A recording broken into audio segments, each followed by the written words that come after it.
Hello everybody, this is Clair Van Steenwyk coming to you. This is a little different format than you're used to. I'm going to be doing what I used to do on my radio show, Van's Crossroads, when everybody called me Van the Radio Man. I'm going to be interviewing Jerry Sheridan. He's running for Maricopa County Sheriff on the Republican ticket.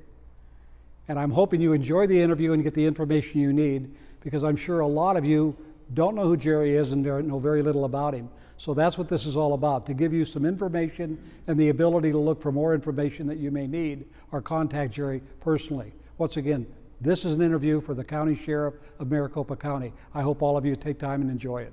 Thank you. What is it about you that sets you apart from Sergeant Penzone?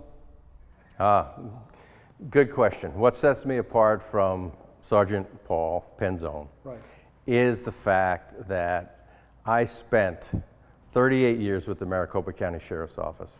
When I got sworn in as a deputy sheriff in the early part of 1979, the sheriff was Jerry Hill at the time. And when he swore us in, he told us that we were special because we were deputy sheriffs. And the sheriff is at a constitutionally elected position. And the sheriff only reports to the people. I don't think Sergeant Penzone ever understood that, because he grew up for 22 years in a municipal law enforcement agency. He didn't grow up in the sheriff's office. I did. The other thing is he attained the rank of sergeant, and that was it. Now, don't get me wrong. Sergeants are super important to the daily operation and keeping people safe on the road. But they do not have the ability, the training, and the experience to run the fourth largest sheriff's office in the nation. I was a chief, an executive level commander for over 22 years, longer than Paul was in the Phoenix Police Department. All right. Now, you say you have the Constitution on your side, or you're a constitutional sheriff. A lot of voters, as we know, never took civics in school. And even some that didn't do very well in it, and most of them forgot what they took. For them, what does that really mean? If you're the chief law enforcement officer in the county of Maricopa, which to me honestly means you're basically the chief law enforcement officer of the state of Arizona. Now, as far as constitutional rights go, we're seeing all the riots going. It's kind of odd to be in this room with all this gear here. It's kind of fitting. I remember when police and sheriffs just wore uniforms. Now you see them in battle gear. And that's unfortunate that our country's in that state. But our constitutional rights are guaranteed us by the U.S. Constitution, not by the state of Arizona, not by the cities we live in. We are residents of Arizona, but we're U.S. citizens. So the real enforcer or protector of our rights is the sheriff's office, isn't it? It is. The importance of the sheriff is given their authority by the people through the Constitution. And that's where the sheriff gets their power and authority, from the people, because the sheriff only reports to the people. A city police chief reports to the city manager, who reports to the mayor and council. Can you imagine that? I can't. Especially I can in Portland. Well, that's what happens. They're told to stand down by the city manager. It's all about politics. They say, oh, well, the sheriff's a political position and all that. Yes, I have to run for office.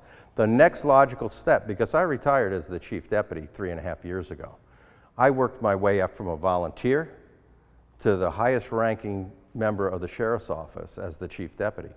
So I'm looking at this position, I'm going for the next logical promotion in my career path, and that's the sheriff. And this is the way I have to do it. It's been a 1.5-year process to get to this point, and I still got, 39 days to go. Still got 39 days. Actually not, you've got about 2 weeks when it starts. Well, when the early ballots come out. Now, we know that we've lost a lot of deputies in the sheriff's department. We know that they've closed down Tent City. We know that a lot of posses have been dispersed or belittled so much that they're not very effective anymore. What do you plan to do to restore the stature of the sheriff's department, to bring some of those deputies back, to bring back the posses in the retirement communities, and other things that we both know need to be done in the sheriff's department to guarantee the citizens protection and safety within our county? The very first thing I'm going to do when I become the sheriff at the stroke of midnight on New Year's Eve is I'm going to get in my uniform, get in my sheriff's truck, and go out and tell all the deputies in the substations throughout the county, don't worry about me and the administration. Just go out and do your job. I'm going to stop in all the jails and tell the officers that work in those jail facilities, don't worry, go do your job. The inmates do not run the Maricopa County jail system, which they do now. Yeah. I'm going to put the power back in being a detention officer. And then when I get done with that, it's going to be a long day because this is 9,226 square miles that we cover. I'm going to end my day and I'm stopping at the communication center and I'm going to tell the dispatchers the same thing because they're hurting also. Hundreds and hundreds of people have quit since Paul Penzone took over as sheriff. There's 144 deputies short right now as we're speaking. It's well over 20% of the patrol force. They're not keeping us safe. He's disbanded detective units that used to fight drug. He's disbanded the animal cruelty unit, which used to fight animal cruelty cases. And as you know, animal abusers are also abusers of humans. Yeah. And he's done nothing to fight child sex trafficking and human sex trafficking. All these things have been disbanded under him. But if you listen to him, oh, he's fixed all the problems at the sheriff's office. No, he hasn't. He's created problems at the sheriff's office. The jail system is a perfect example. 75% of the sheriff's office is the jail system. For 12 years, I was the chief over the jail system. I helped design and oversee the construction and planning of 2 mega jails, the 4th Avenue Jail and Lower Buckeye Jail. It was the largest construction project ever undertaken by a county to this day.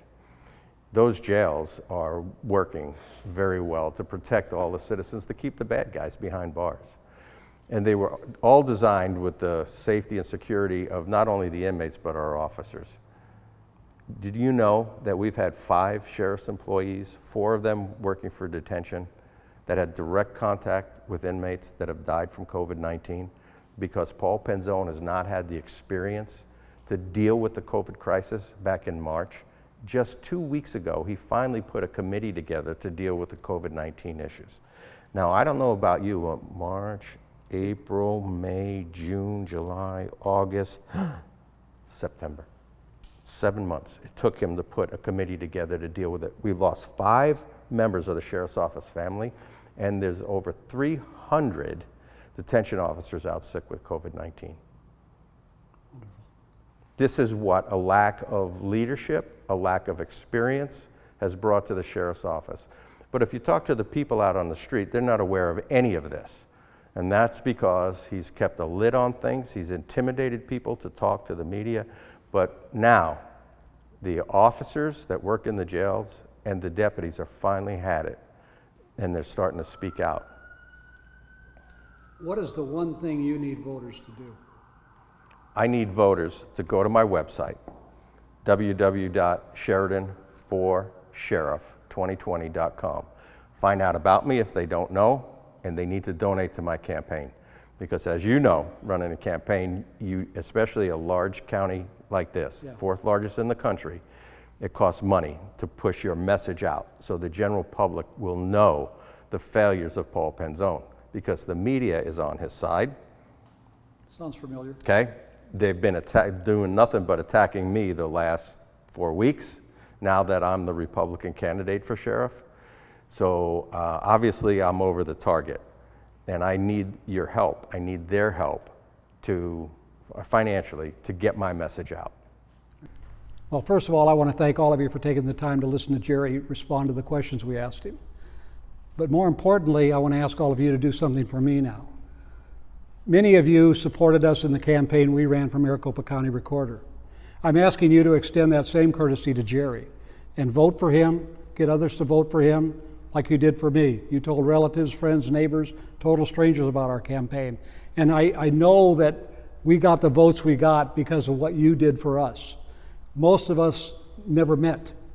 We never saw each other face to face. We did it mostly through social media or phone calls. You can do that again. If you want a true constitutional sheriff in Maricopa County, then join me in voting for Jerry Sheridan for that job. I want to thank you for taking the time. God bless you and stay safe.